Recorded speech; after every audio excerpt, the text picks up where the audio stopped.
नमस्कार दोस्तों, all TET तैयारी चैनल में आप सभी साथियों का फिर से एक बार स्वागत है। साथियों, आप सभी जानते हैं कि कल शिक्षा विभाग की तरफ से ट्रांसफर पोस्टिंग के लिए नया आदेश जो है वो जारी किया गया।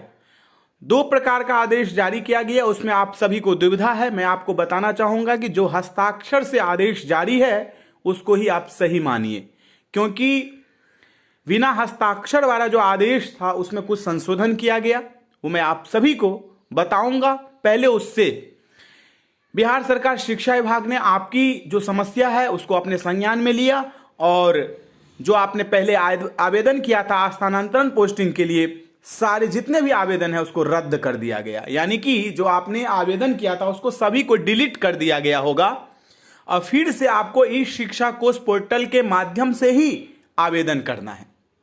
इस बार का जो आवेदन होगा उस पर शिक्षा विभाग विचार करेगी, उसके बाद आपको स्थानांतरण पोस्टिंग में जो मौका है वहां पर दिया जाएगा। एक तरह से आप यहां पर पोस्टिंग की बात करेंगे तो मैं आपको बता देना चाहता हूं कि शिक्षा विभाग ने स्पष्ट रूप से कह दिया है कि जो जहां पर है वहीं पर राज्यकर्मी बन जाएंगे। लेकिन उसके इतर कुछ साथी हमारे एक जिला से दूसरे जिला में हैं या 50 किलोमीटर पर हैं और वो चाहते हैं, नियोजित शिक्षक हैं, विशिष्ट शिक्षक बन गए हैं नियुक्ति पत्र मिलने के बाद, और वो चाहते हैं कि मैं इसमें आवेदन करूं, तो वो आवेदन कर सकते हैं। कहीं से भी उनके लिए कोई बाध्यता यहां पर नहीं रखा गया है। सभी के लिए यह स्थानांतरण पोस्टिंग की प्रक्रिया होगी। ये शिक्षा विभाग के अपर मुख्य सचिव एस सिद्धार्थ जी ने आपको बता दिए हैं। यहां पर कुछ जानकारी दिया गया जो आप सभी जानते हैं कि किस प्रकार से आप आवेदन करेंगे, सारी जानकारी यहां पर दिया गया है। आपको ओटीपी प्राप्त होगा, ओटीपी के माध्यम से ही आप आवेदन कर पाएंगे। ये बात आप सभी पहले से ही जानते हैं। इस बार भी आपको ओटीपी के माध्यम से भी आवेदन करना होगा, चाहे वो नियोजित शिक्षक, विशिष्ट शिक्षक बने हैं वो साथी हों, चाहे बीपीएससी टीआरई 1 या टीआरई 2 में चयनित वाले साथी हों, चाहे पुराने वेतनमान वाले साथी हों, जो भी हों, जो शिक्षक स्थानांतरण पोस्टिंग में भाग लेना चाहता है सभी ले सकता है। आगे चलिए, आपका जो कुछ महत्वपूर्ण दुविधा है उस पर मैं चर्चा करूंगा।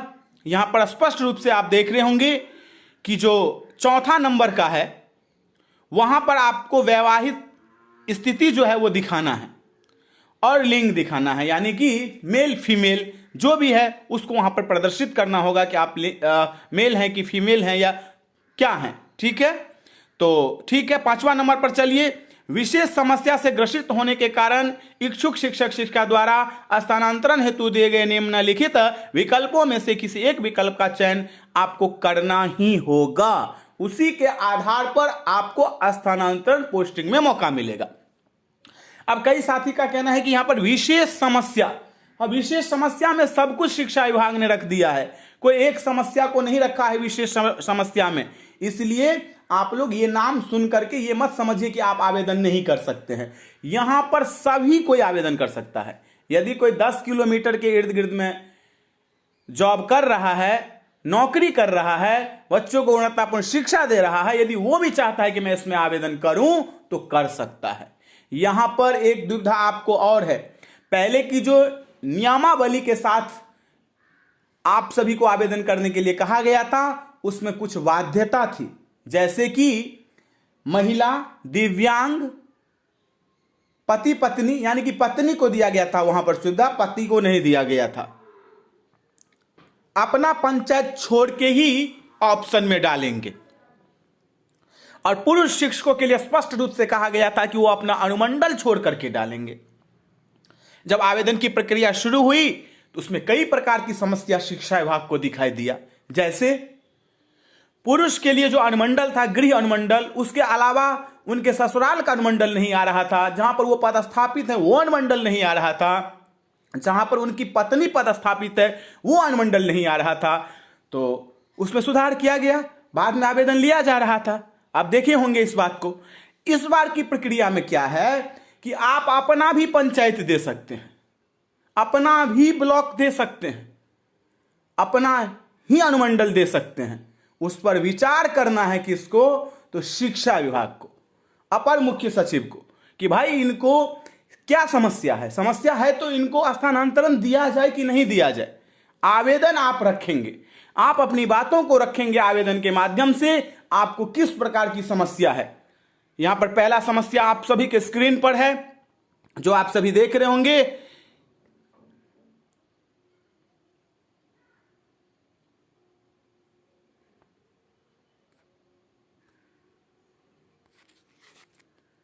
असाध्य रोग, विभिन्न प्रकार के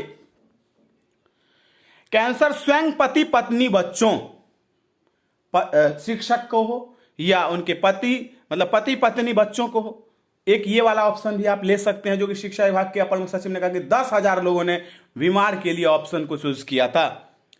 दूसरा वाला देखिए, गंभीर रूप से जो बीमार है, स्वयं हो, पति पत्नी हो या बच्चा हो, किडनी रोग, हृदय रोग, लीवर रोग, ये सब रोग यदि आपके पास में है तो कई साथी कहते हैं कि डॉक्टर का पर्ची लगा दूंगा। डॉक्टर के पर्ची लगाने से नहीं होगा, उसका साक्ष्य देना होगा, प्रमाण पत्र देना होगा, प्रमाण बना करके कि हाँ सही में इनको ये प्रकार की जो है वो समस्या है, चाहे वो स्वयं को, चाहे पति को, चाहे पत्नी को, चाहे बच्चों को।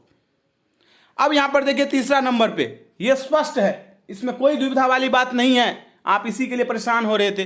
दिव्यांगता के आधार पर स्वयं की नियुक्ति, आपकी जो नियुक्ति हुई है वो दिव्यांगता के आधार पर हुई है, तो वही दिव्यांगता वाला सर्टिफिकेट जो है यहां पर अपलोड कर देना है, चाहे वो शिक्षक हो चाहे शिक्षिका हो।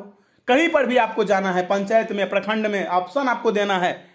3 ऑप्शन अनिवार्य किया गया है। कई साथी हमारे कहते हैं क्या 4 नहीं दूंगा तो चलेगा, 5 नहीं दूंगा। अरे आपकी मर्जी है, आप 10 दीजिए कि 3 दीजिए, कम से कम 3 देना अनिवार्य है। मैं तो आपको यही कहूंगा अपनी तरफ से कि आप 10 ऑप्शन दे दीजिए।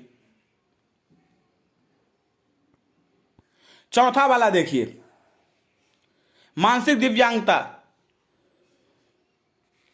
ये तो आप लोग समझते ही हैं, इसका तो कोई ज्यादा, इसमें ज्यादा लोग भाग लेंगे भी नहीं। विधवा एवं परित्यक्ता महिला शिक्षिका के लिए यह है,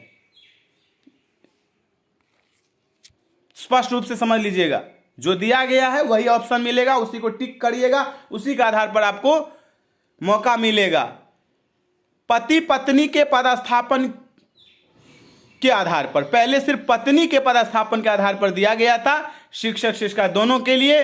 अब यहां पर वो लगा दिया गया है पति पत्नी, यानी कि पति यदि दूर है और पत्नी यदि पास में है तो पति यहां पर आ सकता है अपने पत्नी के पास, और यदि पति दूर है, घर के पास में है, पत्नी दूर है तो वो आ सकती है। यहां पर दोनों को मौका जो है वो दे दिया गया है, पहले नहीं दिया गया था। इस पर ध्यान आकृष्ट करवाए हमारे रजनीश भाई, उनको बहुत बहुत धन्यवाद। हम सभी शिक्षकों की तरफ से 7वां ऐच्छिक स्थानांतरण के वर्तमान पदस्थापन की दूरी, अब इसमें सभी लोग आ जाएंगे।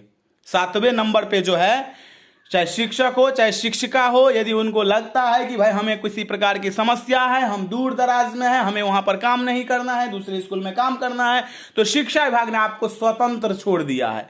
कहा है कि आप आवेदन दीजिए, आप अपनी समस्या को रखिए, मैं उस पर विचार करता हूं, होगा तो आपको आगे बढ़ा दूंगा। तो इसमें कोई अब किसी भी प्रकार की दुविधा नहीं रही। अब बात रही यहां पर कि किसको फायदा सबसे ज्यादा होगा। तो देखिए, जिस प्रकार से यहां पर क्रम बनाया गया है, उसी प्रकार से स्थानांतरण पोस्टिंग में मौका भी दिया जाएगा। इस बात को बिल्कुल मत भूलिएगा। सबसे पहले किसको दिया जाएगा मौका, देख लीजिए, 1 नंबर पर जो है उनको ही दिया जाएगा, 2 नंबर पर जो है उनको उसके बाद, 3 नंबर पर जो है उनको उसके बाद, 4 नंबर पर जो है उनको उसके बाद, 5 पर जो है उनको उसके बाद, 6 पर जो है उनको सबसे लास्ट में, 7वां नंबर पर सबसे ज्यादा आवेदन आएगा। आपके ऊपर में भी शिक्षा विभाग विचार करेगी, यह स्पष्ट हो गया। आप कह रहे थे इसमें ये दुविधा है वो दुविधा है, पहले वाले नियम को आप भूल जाइए। इस नियम के तहत आपको अब आवेदन करना है। यहां पर स्पष्ट रूप से लिख दिया गया है कि स्थानांतरण हेतु इच्छुक शिक्षक शिक्षिका को 10 विकल्प देने का अवसर होगा, जिसमें कम से कम 3 विकल्प जो है वो अनिवार्य होगा। विकल्प भर सकते हैं आप 10, अन्य 7 विकल्प अनिवार्य नहीं है। आप दीजिए नहीं दीजिए कोई मतलब नहीं है। इच्छुक शिक्षक शिक्षिका द्वारा विकल्प चयन करते समय जिला, सबसे पहले आप जिला का चयन करेंगे। मधुबनी जिला के हैं तो मधुबनी जिला, प्रखंड कौन सा है आपका तो बिस्फी, और उसका पंचायत जो होगा वो भी आप वहां पर चयन कर सकते हैं। यहां पर अनुमंडल की बाध्यता को बिल्कुल ही समाप्त कर दिया है शिक्षा विभाग ने। अब यहां पर मुख्यमंत्री जी ने जो एक बात आपने देखा होगा भाषण में उस दिन कही कि मैं पुरुष महिला कोई एक नहीं देखता हूं, सब समान है। लड़का लड़की सब समान है, पुरुष महिला में कोई ऐसी भेदभाव नहीं है, सबको समान अवसर दिया जाएगा। तो यहाँ पर अपर मुख्य सचिव शिक्षा विभाग की तरफ से लेटर में भी समान अवसर दिया गया है, चाहे वो दिव्यांग हो, चाहे वो महिला हो, चाहे वो पति पत्नी हो, चाहे वो शिक्षक कोई भी हो, पुरुष हो। बस हाँ, कंडीशन जो 7 लगाया गया है, किस आधार पर आपको स्थानांतरण चाहिए, वो अप्लाई वहां पर होगा ही होगा।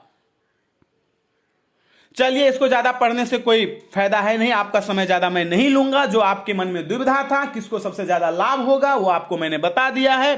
आप इस वीडियो को ज्यादा से ज्यादा शेयर कीजिएगा और हो सके तो चैनल को सब्सक्राइब करके एकजुटता का परिचय जरूर दीजिएगा, क्योंकि लेटेस्ट अपडेट आप सभी को मैं शिक्षा विभाग का देता हूं, देता रहूंगा, विश्वास दिलाता हूं। अभी भी यदि कोई दुविधा है मन में तो आप कमेंट में जरूर लिखिएगा, मैं उस पर भी वीडियो लाने की पूरी कोशिश करूंगा। अभी के लिए इतना ही, फिर मिलते हैं अगले वीडियो में। धन्यवाद साथियों।